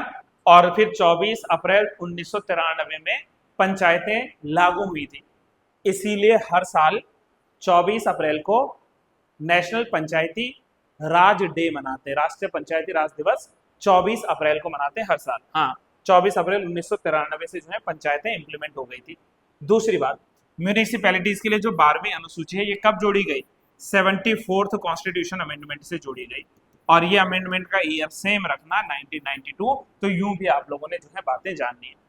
पहले तो 8 ही थी ना हमारे पास, 9वीं जोड़ी थी कब? 1951 में, पहले संविधान संशोधन ने। 10वीं में जो दल बदल के कानून थे वो कब जुड़े? 52nd constitution amendment act of 1980, बताओ 5 लिखो या 87? 1987। तो वहां पर वो जो है चीजें जोड़ी गई थी। आप याद रखेंगे फ्रेंड्स, 66 के बाद 67 क्वेश्चन। भारत के मुख्य चुनाव आयुक्त का कार्यकाल कितना होता है? एक चीज मैं आपको बताऊं कि इसमें 65 साल तो कंफर्म है, तो जहां 65 नहीं है वो तो हटा दो, ये 2 हटा दो। अब या तो इसमें 6 साल है या तो इसमें 5 साल है, तो क्या साल है? 6 साल है, तो 5 वाला भी हटा देंगे, ऑप्शन नंबर सी सही हो जाएगा। पहले यूं बताएं कि जो हमारे पास में मुख्य चुनाव आयुक्त की बात कर रहा है, तो इसके लिए निर्वाचन आयोग के लिए कौन सा आर्टिकल रिस्पॉन्सिबल है? तो निर्वाचन आयोग, election commission of the nation और the country of the India, ये है भारत के संविधान के अनुच्छेद 324 में। 324 से लेकर 329 तक निर्वाचन आयोग के बारे में उपबंध किए गए हैं। दूसरी बात यूं भी समझ लेना कि निर्वाचन आयुक्त होते हैं टोटल 3, टोटल संख्या होती है इनकी 3। 3 भी कैसे देखो, यहीं पर लिख रहा हूं, आप इन 3 में से इधर लिख रहा हूं। एक तो होता है चीफ इलेक्शन कमिश्नर, मैंने शॉर्ट में सीईसी लिखा है, मुख्य निर्वाचन आयुक्त। तो बताओ जरा, वर्तमान समय में हमारे मुख्य निर्वाचन आयुक्त कौन है? आपका ज्ञान बढ़ेगा अगर आपने सही बता दिया, हिंट दे दिया मैंने, ज्ञानेश कुमार, है ना। तो जो हमारे मुख्य निर्वाचन आयुक्त हैं वो कौन है? हिंदी में लिखो, इंग्लिश में? हिंदी में लिख लो, चलो, वो है ज्ञानेश कुमार। वो कौन है? ज्ञानेश कुमार। ये तो हो गए एक मुखिया। दूसरे वो हैं जो हमारे सीएम धामी के साथ भी रह चुके हैं, अब बताओ कौन? सुखविंदर सिंह संधू साहब। तो दूसरे हमारे जो इलेक्शन कमिश्नर है, चीफ मत लिखना भाई, इलेक्शन कमिश्नर, वो है सुखविंदर सिंह, सुखविंदर सिंह संधू। और जो तीसरे हैं, बताओ, डॉक्टर साहब का नाम है, तीसरे कौन है सुखविंदर जी के अलावा? नो, सुखविंदर था, सुखवीर था, सुखवीर सिंह संधू होगा ना शायद, सुखविंदर तो मुझे सिंगर याद आ रहा है, इसमें सुखवीर सिंह संधू होगा, सुखवीर या सुखविंदर ना, सुखवीर हो गया आई गेस, है ना, चेक कर लेना प्लीज इसको, सुखवीर सिंह संधू होगा, सुखविंदर मुझे सिंगर याद आ गए। यहाँ है विवेक जी, है ना। तो तीसरे जो हमारे चुनाव आयुक्त हैं इनका नाम क्या है? विवेक जोशी। तो विवेक जोशी जो है ये क्या है? तीसरे। अब आप बाकी तो इतिहास जानते हैं, हमारे देश का जो पहला निर्वाचन आयोग बना था है ना, वो 25 जनवरी 1950 को बना था निर्वाचन आयोग। 25 जनवरी 1950 से लेकर लगभग 16 अक्टूबर 1989 तक, 1989 तक ये सिंगल मेंबर कमीशन हुआ करता था। पहले निर्वाचन आयुक्त कौन है हमारे देश के? सुकुमार सेन है ना। तो तब जो है 16 अक्टूबर 1989 तक एक सदस्य था। फिर यहाँ पर चेंज आया, और चेंज आने के बाद ये जो है 3 मेंबर कमीशन बना 89 में। फिर 90 में जो है 2 सदस्य हटा दिए, 1 मेंबर बन गया। और 1993 में निर्वाचन आयोग 3 मेंबर कमीशन बना, और अक्टूबर 1993 से लेकर अभी तक हमारा इलेक्शन कमीशन 3 मेंबर है। पहले 1 मेंबर से 3 मेंबर इसलिए किया था क्योंकि 61वां संविधान संशोधन अधिनियम आया था 1989 में, और उस 61वें संविधान संशोधन ने क्या किया, जो हमारी वोटिंग एज थी, मतदान की जो आयु थी हमारी पहले 21 साल होती थी, उसको घटाकर किया कितना, 18 साल किया था। तो वो भी आप लोगों को ध्यान रखना पड़ेगा। इतनी बेसिक तो चीजें रख सकते हैं आप लोग याद। तो ये हमारा राइट आंसर बना देगा ऑप्शन नंबर सी। जिनमें डिटेलिंग है डिटेल जाएंगे, अन्यथा वन लाइनर। आजादी से पहले गरीबी रेखा का निर्धारण किस व्यक्ति ने किया था? सबसे पहले इजी है, दादा भाई नौरोजी। दादा भाई नौरोजी ने एक बुक लिखी है, कौन सी है? द फेमस बुक ऑफ दादा भाई नौरोजी, हाँ, the poverty and un British rule in India, un British rule in India. और इसी में इन्होंने बताया कि भारत की जो पर कैपिटा इनकम थी उस समय, वो लगभग 16 रुपए, है ना। अच्छा, पर कैपिटा इनकम कब नापी जाती है? एक साल के भीतर नापी जाती है। तो लगभग 16 रुपए से लेकर 35 रुपए पर ईयर की मैं बात कर रहा हूं, not per month, per year. ये हमारे देश की क्या थी? पर कैपिटा इनकम थी un British rule in India में, ये बोला है, जो कि लगभग जो है 1867-68 के आसपास में आई थी या पब्लिश हुई थी। तो उस समय ये कंडीशन थी भारत देश की। बस यूं समझना आप लोग ना, तो ये भी आप लोगों को याद रखना पड़ जाएगा। Option D is the right answer. 69 पे आओ जल्दी। नरेगा के बारे में, अब तो खैर मगन रेगा हो गया ना, महात्मा गांधी हो गया, पहले सिर्फ नरेगा था। तो पहले ये बताओ कि नरेगा का गठन मैंने पिछली क्लास में क्या बताया था, इससे पहले वाली क्लास, ये हमारे 30 मैंने 29 में बताया था। 2005 में इसका रूपरेखा रखी गई थी और 2006 में ये इंप्लीमेंट हुआ था, और 2009 में 2 अक्टूबर 2009 को नरेगा का नाम बदलकर मगनरेगा हुआ था, है ना। महात्मा गांधी आ गया था उसमें ना, पहले तो ये समझो। दूसरी बात आप बता रहे हैं कि इसमें से गलत पिक करना है, let me check. Providing 100 days of free labour in financial year, सही है ये सूरज? फ्री लेबर कहां से होगा? फ्री लेबर तब होता कि आपको बोला कि आप 100 दिन काम करो और आपको हम पैसा नहीं देंगे। अरे भाई, इसका पैसा मिलता है, तो फ्री लेबर नहीं है। यही तो चेक करना था कि ये वित्तीय वर्ष 100 दिनों तक जो है बिना श्रम, बिना किसी जो है पैसे के आपसे श्रम कराएगा नहीं, रुपया देना पड़ेगा। यही गलत है, यही गलत है। बाकी देखो, ये क्रिएशन करेगा असेट्स का, ठीक है, ये इनहांस करेगा आपके कमाने के जरिया को, ठीक है, ये वुमेन एम्पावरमेंट को भी कहीं ना कहीं थोड़ा हद तक प्रमोट करेगा। अब ये नहीं कर रहा हूं कि महिलाओं को सिर्फ जो है आप चकदाम बनाने भेज दो, वो नहीं, समझो मेरी बात। लेकिन ये एम्पावर करने का भी एक जरिया हो सकता है, लेकिन गाइस फ्री लेबर तो नहीं मिलता। तो मैं जहां तक इस प्रश्न को समझ पाया हूं, मैं 69 के ए पे स्टैंड करूंगा, और जो है इसको प्रमोट यहाँ पर मतलब अपना आंसर फाइनल रखूंगा कि ए इज द राइट आंसर। 70 पे आओ। सिल्वर फाइबर क्रांति किससे रिलेटेड है? One liner question. कंफ्यूज हो गए ना? हुए कंफ्यूज? देखो, जो हमारे पास में सिल्वर फाइबर क्रांति ना, रजत रेशा क्रांति, हिंदी में क्या कहते हैं? रजत रेशा क्रांति।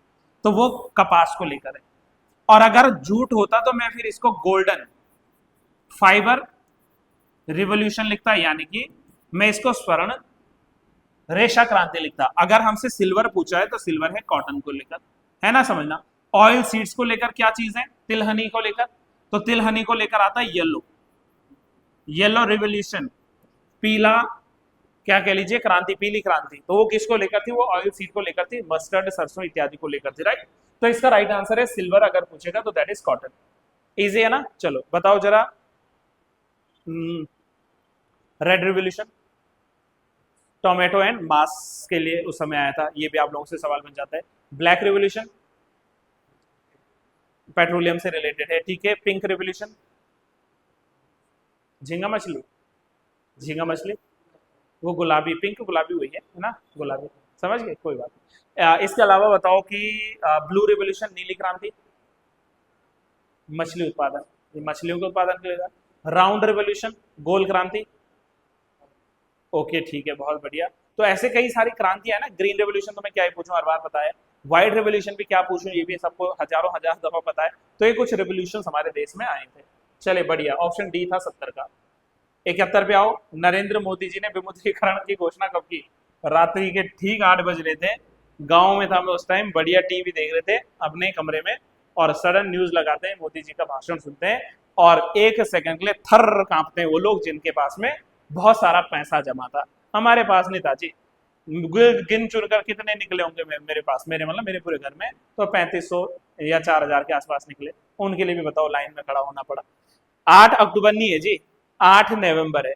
तो 8 नवंबर 2016 को क्या हुआ था सर? इस समय रुपए 500 के जो पुराने नोट थे इनको किया गया बंद और इनकी जगह नए नोट शुरू किए गए, और साथ में जो पहले 1000 रुपए का नोट हुआ करता था इसको भी कर दिया बंद, और इसकी जगह 2 नोट जो इंट्रोड्यूस हुए, एक तो 500 के नए नोट और एक सीधे 2000 का पिंक नोट, बिल्कुल है ना। तो 2000 का नोट भी स्टार्ट हुआ। तो ये विमुद्रीकरण का हथियार डाला था मोदी जी ने, और कहा था कि इससे करप्शन जैसी घटनाएं जो हो रही हैं वो रुकेंगी, ब्लैक मनी की जो समस्या थी, काला धन जो जा रहा था वो रुकेगा, इवन जो है टेररिज्म को प्रमोट करने के लिए इलीगल तरीके से जो पैसा जाता था, फंडिंग जाती थी, वो भी जो है वहां पर रुक जाएगी। तो एक बड़ा विजन था हमारी गवर्नमेंट का। तो उन्होंने 8 नवंबर 2016 को विमुद्रीकरण ले आया।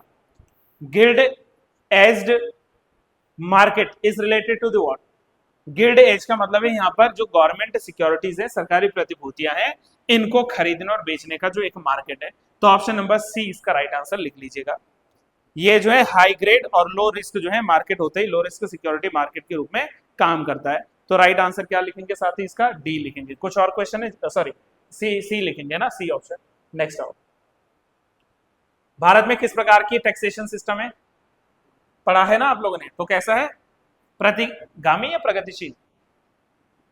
हमारे पास में गाइस प्रोग्रेसिव है, प्रगतिशील। इंडियन जो टैक्सेशन सिस्टम है ना, वो प्रतिगामी मत कहना, रिग्रेसिव नहीं है। हमारे पास में क्या है? प्रोग्रेसिव। मैं आपको अर्थ समझाता हूं क्या इसका मतलब है ना। देखो, प्रोग्रेसिव में पता क्या होता है, यहां देखा जाता है कि जिस देश में काम करने वाले लोगों की इनकम जितनी ज्यादा हो उस पर टैक्स बर्डन भी उतना ज्यादा होगा। अगर मैं मान लीजिए 5 लाख तक कमा रहा हूं तो मेरा टैक्स नल है, शून्य है, नील है, जीरो है। अगर मैं 5 लाख से ज्यादा कमा रहा हूं तो मेरे पे हो सकता है 5% के दायरे में आऊं, 10% के दायरे में आऊं, 15% के दायरे में आऊं। तो जैसे जैसे मेरी सालाना इनकम बढ़ती है वैसे वैसे मेरा टैक्स रेट भी बढ़ता है, मुझे ज्यादा टैक्स देना पड़ता है। तो यही तो प्रोग्रेसिव है, और भारत में ऐसा ही होता है। जैसे जैसे मतलब इनकम बढ़ रही है वैसे वैसे इनकम टैक्स का रेट भी बढ़ रहा है। उल्टा करो, देखो इन दोनों में कोई अंतर नहीं है, डाउनवर्ड और रिग्रेसिव एक ही है लगभग। इसमें क्या होता है देखो, अगर आपकी इनकम ज्यादा है तो आपको टैक्स जो है वो कम देना पड़ेगा, और अगर आपकी इनकम कम है तो टैक्स ज्यादा देना पड़ेगा। ये हजम नहीं हो रही होगी बात, लेकिन ऐसा है। उदाहरण सुनो, हमारे घर में हम 2 भाई हैं, बड़े भैया हैं, मैं। तो लेट कर लीजिए हमारी जो भी इनकम है उसका एक निश्चित हिस्सा हम पिताजी को जमा करते हैं। लेट करते हैं कि ब्रदर की जो है मंथली इनकम 50,000 है और मेरी मंथली इनकम 20,000 है। तो ज्यादा कौन देगा? अगर हम जो है प्रोग्रेसिव में चलते तो ज्यादा कौन देता? भैया, क्योंकि भाई वो ज्यादा कमा रहे हैं। तो भाई जो आप 50,000 कमा रहे हैं तो उसमें से 10,000 पिताजी को दे दो। मुझे बोला कि तुम चलो 20,000 या 30,000 ही कमा रहे हो तो तुम 5,000 दे दो। तो this is a kind of progressive. लेकिन उल्टा देखो, उल्टा क्या होगा डाउनवर्ड्स में या रिग्रेसिव में? क्या होगा कि जो 50,000 कमा रहे हैं वो कम पैसा जमा करेगा पिताजी को, मात्र 5,000, और जो 20,000 कमा रहे हैं वो 10,000 देगा। क्यों? सोचो, थिंक अबाउट इट। क्यों? ताकि मुझे और ज्यादा काम करने के लिए प्रमोट किया जाए। मैं भी ये सोचूंगा ना कि मैं भैया से ज्यादा कमाऊंगा ताकि मुझे कम पे करना पड़े। तो ये मेरे विकास के लिए, मेरे डेवलपमेंट के लिए एक अच्छी जो है सोच हो सकती है। और एक आती है हमारे पास में आनुपातिक, प्रोपोर्शनल। इट मींस कि भाई इनकम चाहे ज्यादा है चाहे कम है, इनकम चाहे कुछ भी है, चाहे वो ज्यादा है चाहे वो कम है, उससे कोई मतलब नहीं, आपको टैक्स इक्वली पे करना पड़ेगा। अब भैया की सैलरी 50,000 हो चाहे 10 लाख हो, कोई मतलब नहीं महीने का। मेरी सैलरी चाहे 10,000 हो चाहे 2 रुपया हो, कोई मतलब नहीं महीने का। जो टैक्स रेट फिक्स हुआ है, पिताजी ने कहा भाई मंथली 10,000 तुम दोगे, 10,000 तुम दोगे। अब उनको नहीं लेना देना कि कौन कितना कमा रहा है। तो that is a kind of आनुपातिक, यानी कि प्रोपोर्शनल, बराबर जो है दोनों क्या करेंगे, वहां पर सैलरी का अपना अपना हिस्सा जो है जमा करेंगे। समझ रहे हो? तो भारत में कौन सी चलती है? प्रोग्रेसिव चलती है, और बाकी जो है एक डाउनवर्ड्स या रिग्रेसिव एक ही है वो, और आनुपातिक में यानी कि इक्वल टैक्स देना, चाहे कोई ज्यादा कमाए चाहे कोई कम कमाए। समझ रहे हैं? क्लियर हो रहे हैं इस बात को? नेक्स्ट आओ, 74 blood and iron policy, easy है। बलबन क्वेश्चन ना याद हो तो एक बार जरा बलबन के साथ आप चले जाओ बंगाल। बंगाल में एक व्यक्ति ने विद्रोह किया था इनके खिलाफ, याद है किसी को उस व्यक्ति का नाम? तुगरिल बेग। तुगरिल बेग ने जब बलबन के खिलाफ जो है विद्रोह किया तो अपने बेटे के साथ गया था बलबन, बुगरा खान के साथ। बलबन के बेटा का नाम बुगरा खान था, और जो है बंगाल में इतना बुरे ढंग से उस रिबेलियन को सप्रेस किया, दबाया, कि बुगरा खान को ही छोड़ो उसके पूरे परिवार को जो है गिरफ्तार किया, और कहते हैं कि भरे बाजार में जो है लटका दिया, लाशें ही लाशें जो ऊपर लटकी हुई हैं। तो उसने ये इंडिकेशन दिया कि अगर कोई राजा के खिलाफ आवाज उठाएगा, उंगली उठाएगा, तो उसको मार दिया जाएगा। That is called blood and iron. Blood मतलब खून, आयरन मतलब आयरन क्या है? लोहा, तलवार। तो तलवारों से जो है खून की नदियां बहा देंगे, लाइक दैट। और दूसरा इसी बलबन ने शुरू किया था क्या? देवीय उत्पत्ति का सिद्धांत। देवीय उत्पत्ति का सिद्धांत, it means the origin, divine origin theory. अपने आप को क्या कहता था बलबन? जिल्ले ए इलाही, मतलब शैडो ऑफ गॉड, खुदा की परछाई कहता था। अपने आप को कहता था नाइब ए खुदाई, which means the ambassador of God. यदि कह सकते हैं हम लोग कि खुदा का क्या है? एक दूत है, एम्बेसडर है। तो ये अपने आप को ऐसे टाइटल देता था ताकि समाज में जो है इसकी थोड़ा और वाहवाही हो सके। तो Balban is the right answer, B लिख लेना, ब्लड एंड आयरन पॉलिसी। अश्वमेध प्रकार के सिक्के, ये रिपीट हो गया क्वेश्चन, मैंने कहीं किसी न किसी प्रैक्टिस सेट में करवा रखा है।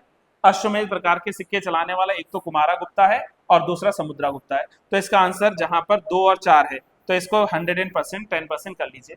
समुद्रगुप्त ने तो कई प्रकार की मुद्राएं चलाई थी, जैसे एक तो अश्वमेध प्रकार की मुद्रा हो गई, दूसरा इसने व्याघ्र हनन प्रकार की, टाइगर स्लेयर, वीणा वादन प्रकार की, परशु प्रकार की जो है इसने क्या चलाई थी, वहां पर मुद्राएं चलाई थी, काच प्रकार की मुद्रा चलाता है समुद्रगुप्ता। तो समुद्रगुप्त और कुमारगुप्त जो है दोनों है। जल्दी से बताओ कि नालंदा विश्वविद्यालय का गठन किसने किया था? ये भी कुमारगुप्त ही तो था। तो कुमारगुप्त ने नालंदा विश्वविद्यालय बनवाया था, है ना। चलिए 5-7 मिनट और। नेक्स्ट आओ, 75वें का राइट आंसर डी। सूफी परंपरा में पीर क्या होते थे? पीरी मुरीदी सिस्टम होता था ना जी। हाँ देखो, पीर और मुरीद ये 2 टर्म्स आते थे। पीर का मतलब होता है धार्मिक गुरु, पीर का मतलब क्या होता है? सूफियों का गुरु या धार्मिक गुरु। और मुरीद का मतलब होता है उसका शिष्य, उसका डिसाइपल, उसका जो है स्टूडेंट। तो शिष्य होता था मुरीद, और पीर होते थे जो सूफी गुरु होते थे। Right answer option number B लिख लेना। राइट आंसर ऑप्शन बी लिख लेना 76 का। 77 पे आओ। रणजीत सिंह किस मिसल से आते थे? सुकरचकिया मिसल। आप जानते हैं कि जिस समय सिखों के 10वें गुरु की डेथ हुई, कौन थे 10वें गुरु? गुरु गोविंद सिंह जी। कहां पर हुई थी डेथ? नांदेड़ नामक जगह पर। कब हुई थी डेथ? 1708 में हुई थी डेथ, है ना। मतलब उनकी हत्या की गई थी 1708 में। तो 1708 में फिर उनको सक्सीड किया था बंदा बहादुर ने। तो बंदा बहादुर का शासनकाल चला, लेकिन जैसे ही बंदा बहादुर को मरवाया फारूक शेर नाम के मुगल बादशाह ने, तो उसके बाद सिखों की पावर घटती गई, घटती गई, घटती गई, डिक्रीज हो गई। और घटते घटते घटते कहते हैं कि जो सिख एक बड़ा साम्राज्य था वो 12 मिसलों में बट गया। अब मैं 12 मिसल नहीं लिखाऊंगा ना आपको, लेकिन 12 मिसलों में बटा। जैसे क्या? जैसे सुकरचकिया मिसल, कन्हैया मिसल, डाले वालिया मिसल, आलू वालिया मिसल। ऐसे ही थी यहाँ पर कन्हैया, सॉरी कन्हैया तो लिख दिया। ऐसे ही थी यहाँ पर जो है फैजलपुरिया। फैजलपुरिया लिखना भी नहीं है, या भी उसको जानने की कोई जरूरत है नहीं। यहाँ पर थी रामगढ़िया मिसल। रामगढ़िया मिसल के अलावा हुआ करती थी भंगी मिसल, जिनके पास अमृतसर हुआ करता था। और हमारे रणजीत सिंह जी ने इन्हीं भंगी मिसल से क्या किया था? अमृतसर को जो है छीना था, अमृतसर को जो है जीता था। फुलकिया मिसल हुआ था, पंजगढ़िया मिसल हुआ था, निशान वालिया मिसल था, शाहिदा मिसल था। तो ये अलग अलग अलग अलग जो है 12 प्रकार के ग्रुप थे जिनको मिसल कहते थे। कहां पर? That is under Sikhism. तो right answer is option number D, है ना। चलिए नेक्स्ट आओ। श्रीरंगपट्टनम में चौथे एंग्लो मैसूर युद्ध में किसकी हत्या हुई थी? टीपू सुल्तान, 1799। ये तो भाई इससे इजी कुछ नहीं, मैं आपको एक 1 लाइनर आंसर दे रहा हूं, जल्दी चलो। देखो अगर हमसे पूछा कि फर्स्ट एंग्लो मैसूर युद्ध कब हुआ, पहला एंग्लो मैसूर युद्ध, तो डेट क्या याद रखनी है? 1767 से लेकर 1769 जितना भी होता है जी। सेकंड पूछेगा तो 1780 से लेकर 1784। इसी 1780 और 84 के बीच 1782 आता है, और 1782 में दूसरे आंग्लो मैसूर युद्ध के ही दौरान हैदर अली की डेथ हुई थी।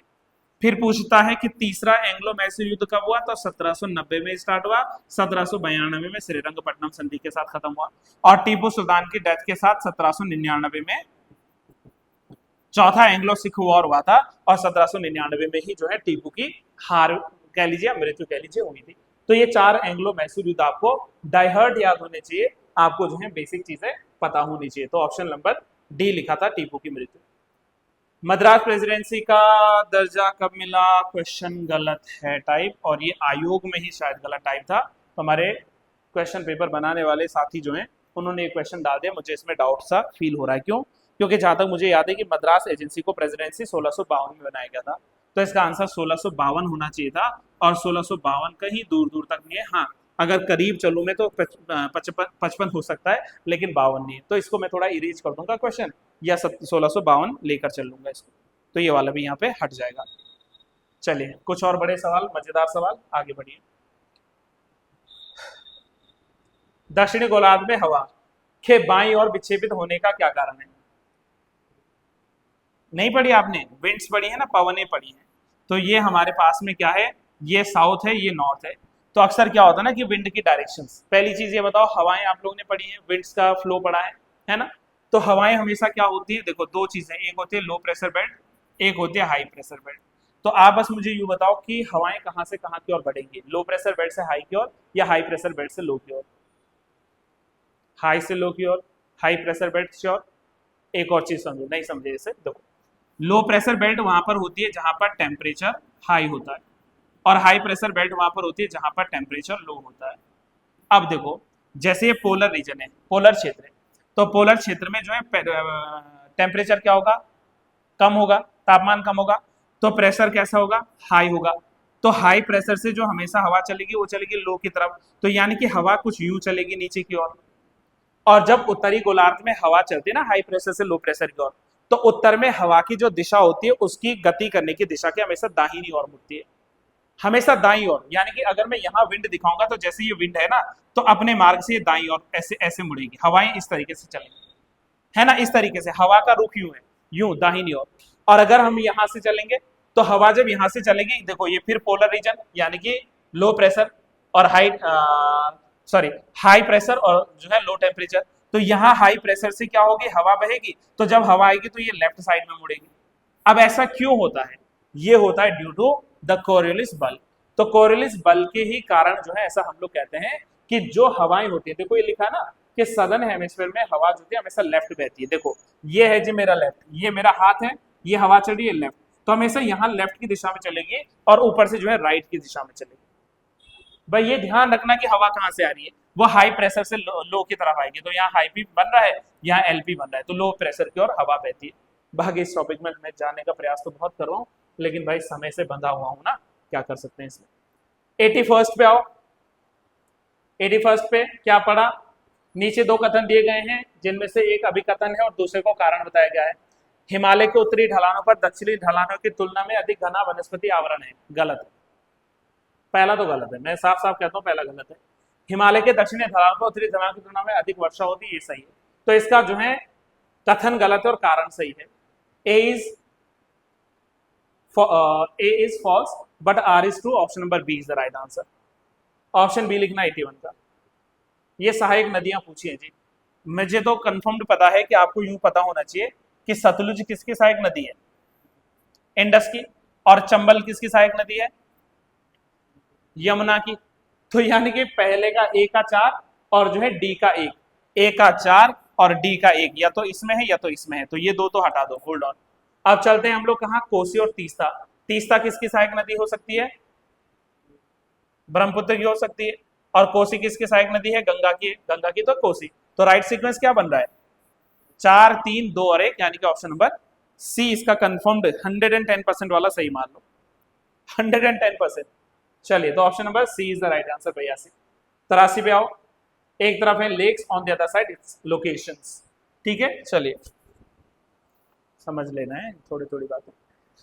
साला झील कहाँ पर है, साला झील अरुणाचल में है, तो अरुणा का साला है यहाँ पर।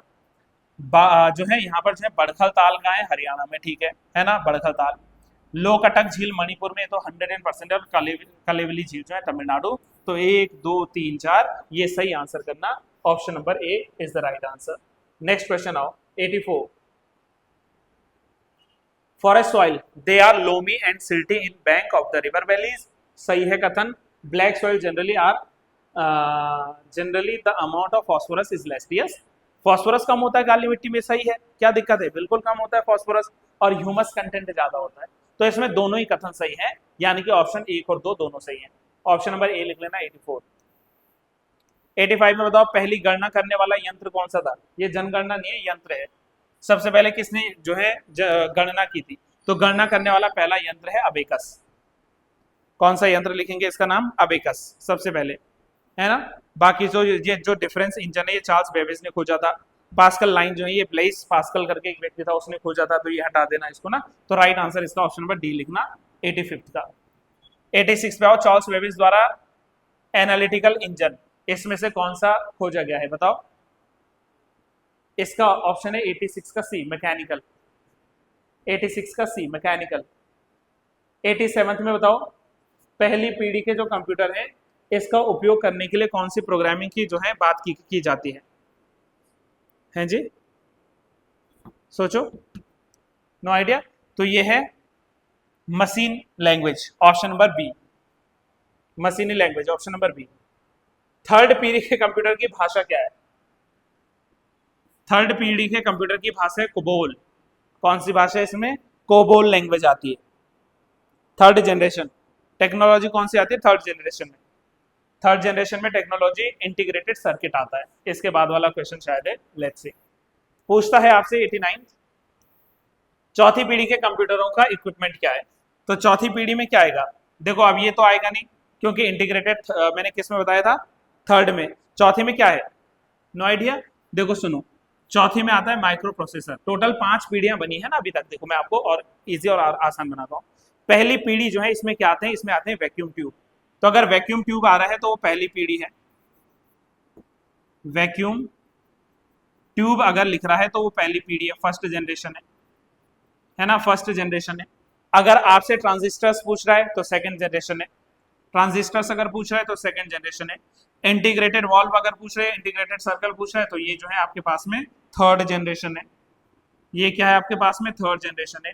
और अगर आप फोर्थ हो गया ना हमारा, फोर्थ में माइक्रो प्रोसेसर। और अगर आपसे एआई पूछा, इंटेलिजेंस जो है आर्टिफिशियल इंटेलिजेंस, तो एआई आ जाएगा आपके फिफ्थ में।